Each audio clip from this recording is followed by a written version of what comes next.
Welcome back, guys. This is going to be frog hack number 2. So if you haven't watched hack number 1 on the frog, it's really cool. It's deals with how to take a cone-nosed frog and make it into a popping frog. It's simple, quick, easy.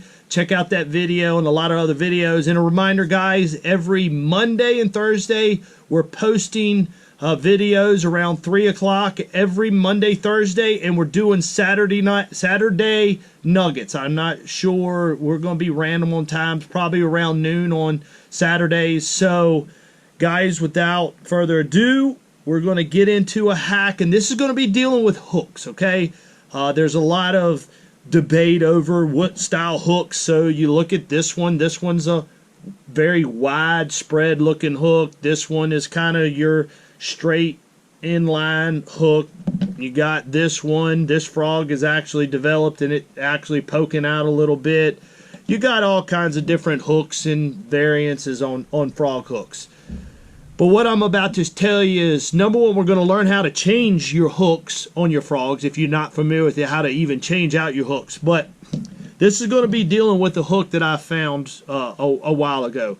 This is actually a snag-proof bleeding series hook, okay? It comes on their frogs, so if you can look. So I'm going to show you here in just a second. So if you are to change a frog hook, this is basically all you're going to do. Get you some type of line. I love Gamma, of course, but get you some type of line. So basically, we're going to take the frog.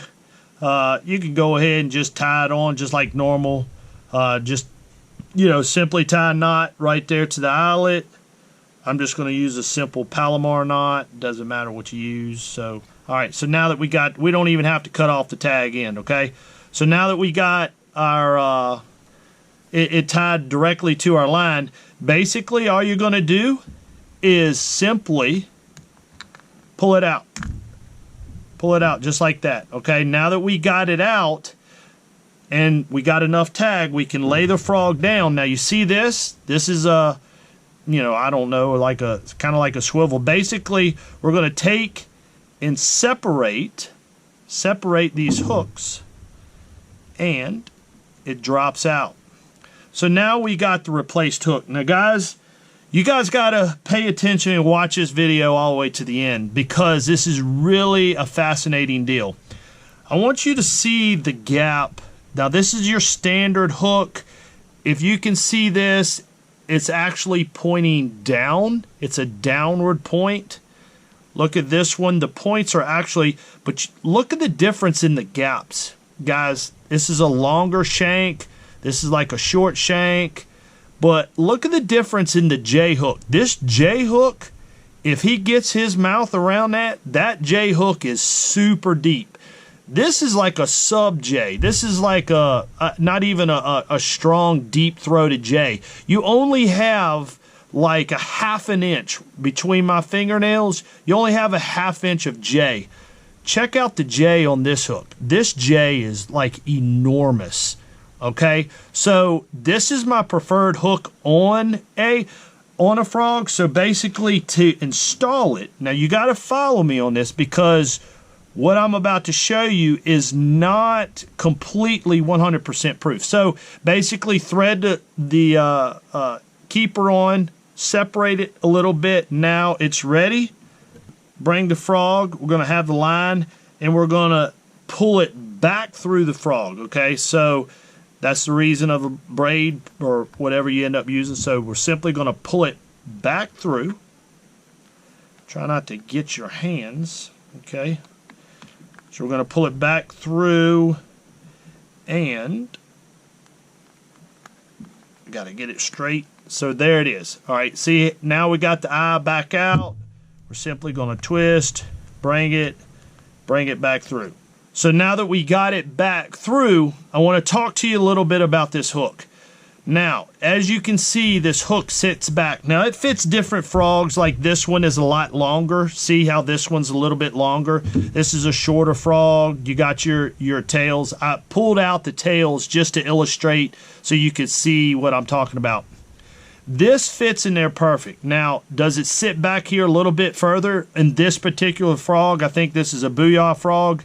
Yes, it does. But fish do not care. Guys, they're not coming up there looking at this thing like, oh my gosh, I see a hook, I'm not going to bite it. Think about it. We got all kinds of wild colors and frogs, black. Who's ever seen yellow, black? I mean, it doesn't matter. So guys, replacing your hooks on your frogs is a very important deal in anything you're doing. Again, guys, this is the Snag Proof Bleeding Series hook. So you have to buy the frog to get the hook to put the hook in your other frogs.